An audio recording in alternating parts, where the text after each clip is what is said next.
Hello friends, কেমন আছো সবাই? এই প্রচণ্ড গরমে বিকেলবেলা আমি চলে গেছিলাম এমন একটি জায়গায় যেখানে চারপাশটা ছিল সবুজ গাছগাছালিতে ভরা, আর একটি বিশাল পুকুর, আর এই পুকুরের মাঝখানে চলছিল একটি ফাউন্টেন, তাতে লাইটও জ্বলছিল।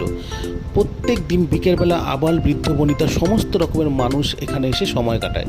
এখানে কিছু বসার জায়গাও রয়েছে, সেখানে বসে বিকেলবেলা প্রত্যেকে সময় কাটায়। আর এই যে পুকুরটি দেখছো, এই পুকুরে কিন্তু অনেক রকমের মাছ রয়েছে, আর মানুষরা এখানে এসে মাছেদের খাবারও খাওয়ায়। এই দেখো, মাছেদের খাবার খাওয়ানো হচ্ছে, আর এই খাবার মাছেরা আনন্দ করেই খাচ্ছে। শুনেছি মাছকে খাবার খাওয়ানো নাকি একটু ভালো কাজ, আর এই কাজটি কিন্তু আমি দীর্ঘদিন করে চলে এসেছি। দেখতে দেখতে সন্ধে হয়ে এলো, এবার আমার যাওয়ার পালা। যদি তোমাদের ভিডিওটা ভালো লাগে অবশ্যই লাইক করো, কমেন্ট করো, শেয়ার করো এবং চ্যানেলটা করে দিও সাবস্ক্রাইব। দেখা হবে অন্য ভিডিওতে খুব তাড়াতাড়ি। ততক্ষণ সবাই ভালো থেকো, সুস্থ থেকো। টাটা।